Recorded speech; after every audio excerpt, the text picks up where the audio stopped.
Para ilustrar, então, obras inspecionadas e órgãos visitados no ano passado, então nós temos um total de 417 órgãos públicos estaduais que foram visitados, que tiveram alguma inspeção, alguma diligência, alguma verificação feita pela Corregedoria no ano de 2011 e quase 200 obras inspecionadas também apenas no ano passado, e esses dados divididos então pelos grupos operacionais da Corregedoria.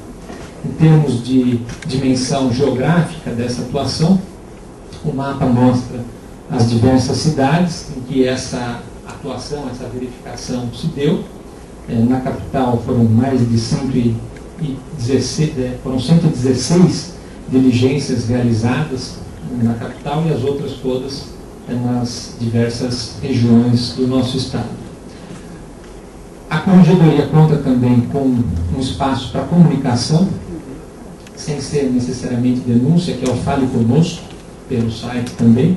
E aí nós temos o registro de quais são as áreas mais demandadas por esse canal. Então nós vemos que a área policial, né, que está em verde, tem quase metade das demandas por esse canal do Fale Conosco. E em relação ao denúncia online, também verificamos que a área policial, naturalmente, né, que é o setor do Estado em que há o monopólio do uso da força, então, naturalmente, que é o setor com maior probabilidade de atritos, de situações que possam ser consideradas indevidas. Temos depois as outras frações, né? A administração penitenciária, a parte da Previdência Pública, o DETRAN, o Departamento de Perícias Médicas do Estado, então as outras áreas em que há demandas suspeitas, né, que são apontadas pelo denúncia online. Outra forma de atuação bastante relevante é o acompanhamento dos processos de compras, né? E o pregão eletrônico é uma ferramenta muito importante para incentivar a participação de qualquer interessado pela internet e permitir que qualquer um saiba quais são os parâmetros que a administração pública está usando para contratar, né? Pelo edital, que também fica na internet, então não é mais um edital em que somente tem acesso àquele que vai lá no guichê e compra, né? Ele fica na internet. E aqui a Corregedoria, então, monitora o uso do pregão eletrônico. Por esse gráfico, nós podemos perceber as colunas elevadas são as do pregão eletrônico e as pequenas colunas são aquelas referentes ao pregão presencial. Então, no gráfico, percebemos que no ano passado o uso médio do pregão eletrônico foi de 98%. Então, quase todas as aquisições de bens e serviços comuns do Estado de São Paulo são realizadas por meio do pregão eletrônico. Como mostra também o gráfico seguinte, 97% era o dado até novembro, fechou o ano com a média de 98% do pregão eletrônico. E assim como o pregão eletrônico, nós percebemos que o uso dessas ferramentas de controle por meio da tecnologia da informação tem um ganho bastante expressivo em termos de economia de recursos públicos. É o que esse quadro procura mencionar. Como se vê, o monitoramento de licitações, que é o valor mais expressivo, né, um valor que supera 1,5 bilhão, qual que é a conta que se faz aqui? É a diferença entre o valor do preço estimado pelo órgão público contratante e o valor efetivamente contratado após a realização do pregão. Então, claro que esse valor, ele salta aos olhos, mas nós sabemos que muitas vezes a composição do preço, né, feito no procedimento preparatório da licitação, ele depende das informações que os fornecedores consultados encaminham, né? Então, esse é o parâmetro utilizado e o valor médio de referência, então, é o apurado para ser cotejado com aquele valor efetivamente contratado, e aí se tem essa diferença daquilo que pode ter sido economizado. Em relação ao primeiro item da lista, referente à economia da fiscalização em obras, então nós vemos um valor de mais de R$ 400 mil, que é justamente aquela situação que eu mencionei, em que há discrepâncias entre o que foi realizado e aquilo que foi contratado e pago. Né? Quando, às vezes, uma metragem, por exemplo, de um piso colocado num espaço é inferior àquela que foi contratada e paga, então gera uma devolução, né, de valores que em um ano chegaram a esse patamar. Também, em relação aos serviços terceirizados, nós podemos perceber um valor expressivo, né, superior a 4 milhões e 600 mil reais.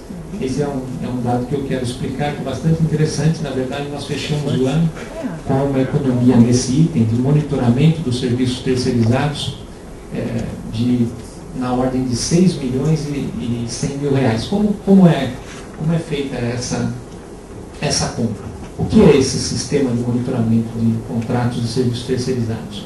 Primeiro, serviços terceirizados são aqueles que são utilizados como suporte para a atividade fim do órgão. Então, eles suprem a necessidade meio. Né? Então, são limpeza dos espaços públicos, vigilância patrimonial, serviço de fotocópia, né? Reprografia, os veículos, que hoje são contratados mediante locação, né? Contrato de locação, alimentação de presos, alimentação escolar. Então, todos esses serviços de apoio ao funcionamento dos órgãos públicos são chamados serviços terceirizados.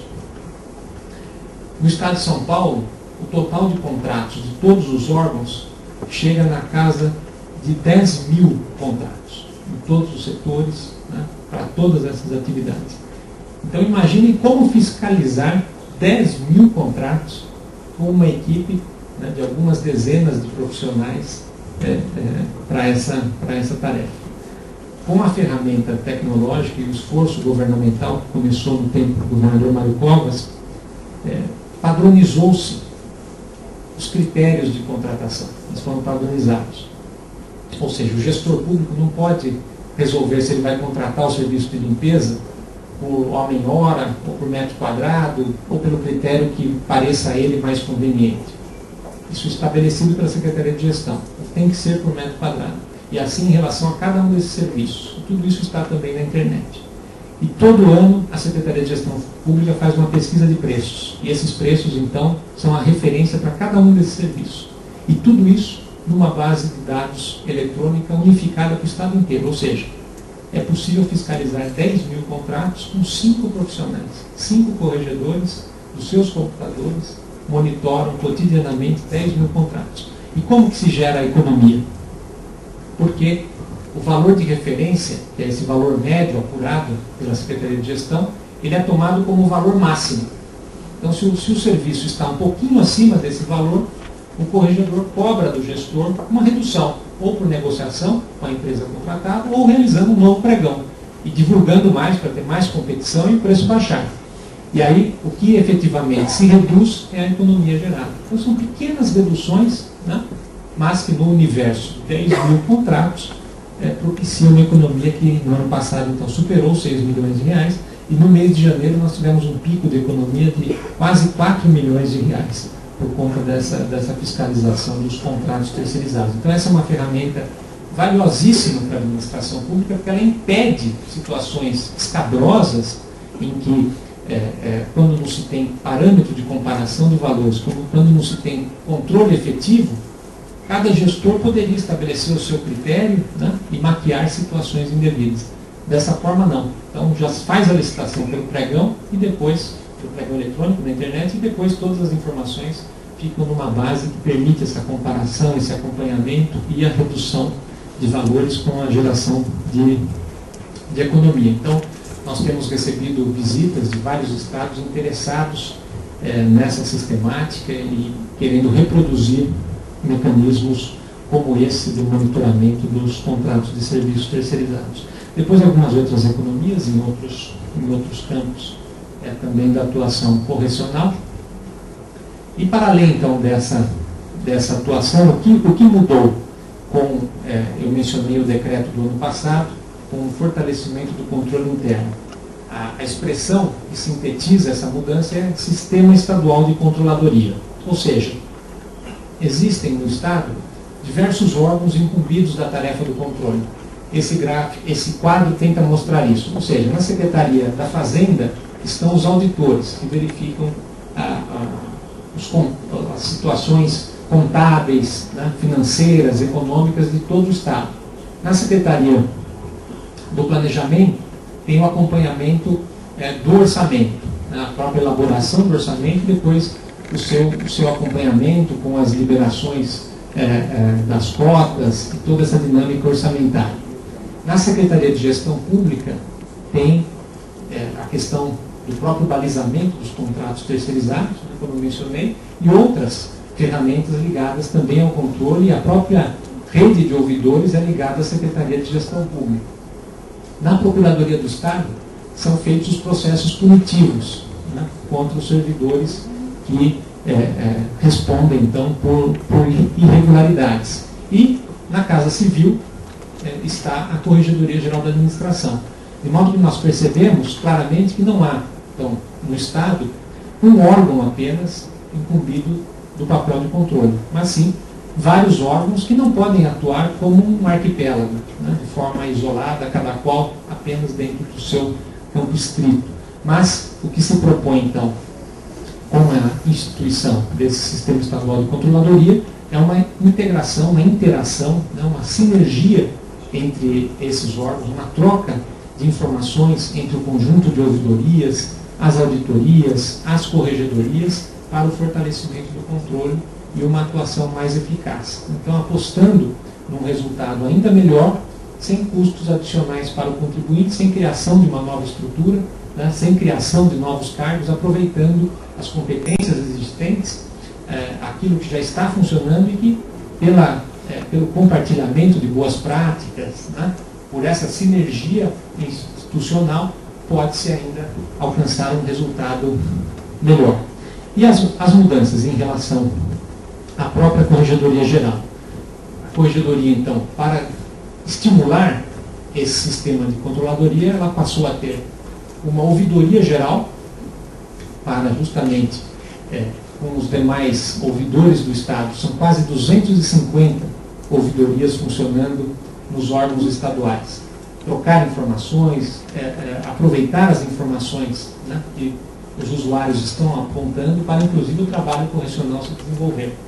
A auditoria geral também identificar quais são os resultados das auditorias para serem aproveitados esses resultados no aperfeiçoamento do funcionamento do serviço público, e duas estruturas novas: a Comissão Geral de Ética, incumbida de fazer o Código de Ética e de incentivar a ética na administração pública, e o Conselho de Transparência, que vai ser também um espaço paritário entre representantes do governo e representantes da sociedade civil, para não só acompanhar o portal da transparência e apontar melhorias, como também indicar possíveis outras medidas administrativas que possam ser adotadas. Então isso vai também propiciar esclarecimentos mais rápidos e instrução melhor dos processos, sem depender de solicitação caso a caso para esta ou aquela autoridade, para aquele órgão público. O portal da transparência também foi criado por este mesmo decreto. O governo de São Paulo já tinha destaque nessa área de prestação de informações pela internet, com o Prestando Contas da Secretaria da Fazenda e com o Governo Aberto da Secretaria de Gestão. Mas, com o portal da transparência, há um ganho qualitativo, porque passa a ser uma porta única de acesso do cidadão para todo o conjunto de órgãos estaduais. Aquelas informações que são mais corriqueiramente de interesse de quem pesquisa, de jornalistas ou de qualquer cidadão, elas vão ser gradativamente cada vez mais bem aglutinadas no portal da transparência para facilitar o acesso.